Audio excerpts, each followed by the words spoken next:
It's been pretty well known that after Tupac and Suge were shot at and Tupac ultimately died in Vegas, that there was somewhat of a war that broke out in Compton um, after that. Did you witness any of that? Did you hear about it? If so, can you speak to that? What, the between the mob and the South? Yeah. You can't help but hear about it. It was shots fired. It was, you know, on site from both sides. Everybody felt a certain kind of way about that. Tupac did get killed on our watch. So the hood was responsible for that. So they stepped up and did their thing. Southside did their thing. But, I hear, oh, we knocked down 3 mob niggas. No, you didn't. Bullshit. And I think when these dudes tell these stories, they need to be 100 with the story. That's how shit keep going, because if one motherfucker lied, then that motherfucker gonna pick it up, and then that motherfucker gonna tell the story, and now you got everything and everybody mad. Just like I said to the homies in the hood. Nigga, don't say you went over there and you damn sure didn't. So it's, and and I'm not picking sides and I'm not saying this, but, it is what it is. A lot of motherfuckers was feeling a certain kind of way when Trayvon had his incident with Orlando. You know what I'm saying? Motherfuckers was feeling a certain kind of way. So in that life, you don't have a choice but to retaliate or let it continue to happen. So you have to retaliate. You had to. Even Trey had to. So I mean, I ain't gonna say glad, but I appreciated the fact at the time that everybody stepped up like they supposed to stepped up, and we didn't look bad. So I mean, and I'm glad it calmed down. It faded away. You know what I'm saying?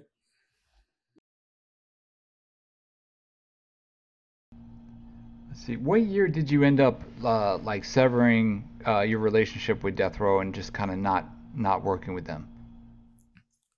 I never severed ties with them. I just bagged away from them. And my reasons for bagging away, because I didn't believe in going against the grain on some of the shit that was going on.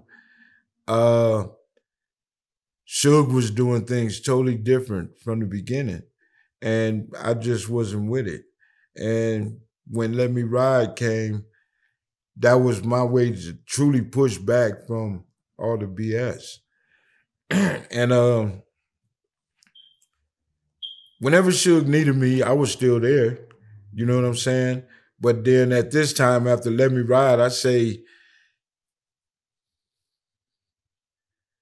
about 94, 95, whatever. Well, after after Tupac got killed, that's when there's no need to even fuck with him. There's no need to even think about going up there. You know what I'm saying? And then, my brother was killed. So it was just over. It was just over for me. A lot of guys elected to stay there. You know what I'm saying? They continued to get the checks that they was getting. But me, I wasn't finna let the shit that was going on with Death Row send me back to prison.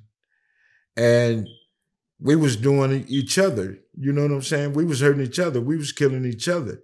So I didn't want no part of that. I didn't want no part of that. And it was best for me to just dip and go by my own separate ways. So. Okay. You mentioned Alex Alonso. Can I ask you what your reaction to was when he went and got, or I don't know if he went and got him, but when he interviewed FG, because you and Alex did have a cool business relationship. So, what was your reaction when you heard that video that they did with FG, and how did it get from you guys doing this podcast to where it's at now? My first reaction to Alex is, God damn, I didn't know we was that bad off. You coming at me like that? You call yourself a journalist, and I say this because when Alex was having issues, I tried to be there for him. When Alex didn't want to work with Norm Steele, I was like, man, I need you, bro. I need you. You a factor in this. Alex brung good shit to Gangster Chronicles. His work ethics was like, man, I ain't never seen it, and he made me comfortable because he came with all the questions, everything we can talk about, the minutes that we should talk about it, the whole nine. He came with that. And I ain't never took that from the brother. But then when he felt that maybe he was bigger or he couldn't fuck with Norman Steele because of this or that, come on, man, what that got to do with me? I want you right here, man. I need you here. So when the iHeart thing came, I knew about it, but I didn't want to tell Alex that, man, we got this deal with iHeart. Man, I need you. But I'm telling him, man, we got some shit coming up. I need you, Alex. I don't think I'm going to be able to do it if you don't come. If you don't. And he was, I don't know right now. I can't fuck with Norman Steele. So he pretty much took himself out the equation. Out the equation. When he had shit going on, man, if you need me, I'm there.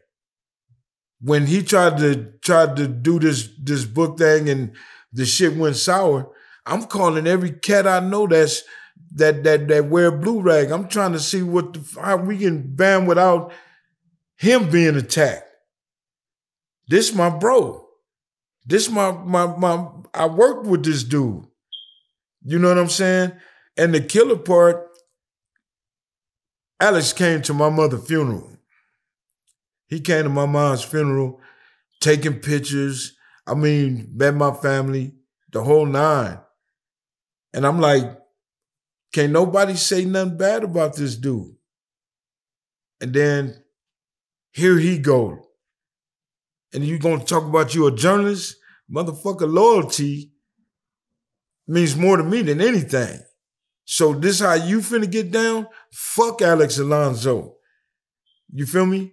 So, and he know I tried to keep him with Gangster Chronicles. I tried to keep him. I ain't gonna say begged him, because I ain't finna beg now, motherfucker, to do nothing. But I was persistent about him coming back. I kept asking and asking. And if he lied and say I didn't, then he's the true motherfucker I think he is. But with the FG shit, when I heard that and then heard it out of his mouth, the first thing came to me is my judgment. I got poor judgment of character once again because the hood failed me. I was on the bike set. The bike set didn't work right for me. I had to walk because too much politics. And then here I'm befriending this dude that I didn't know jack shit about. He hooked me up. He looked me up and found me. And then it's like, bam. But at the end of the day, like I've told Reggie, you know, at some point, and I've always told them dudes, fuck everybody getting, oh, you getting 70%, you getting 10. No, we all down the middle. We all gonna work together. We all gonna make money together. I ain't never said, fuck Alex. Alex don't do this. We ain't giving him no money. I ain't never said that.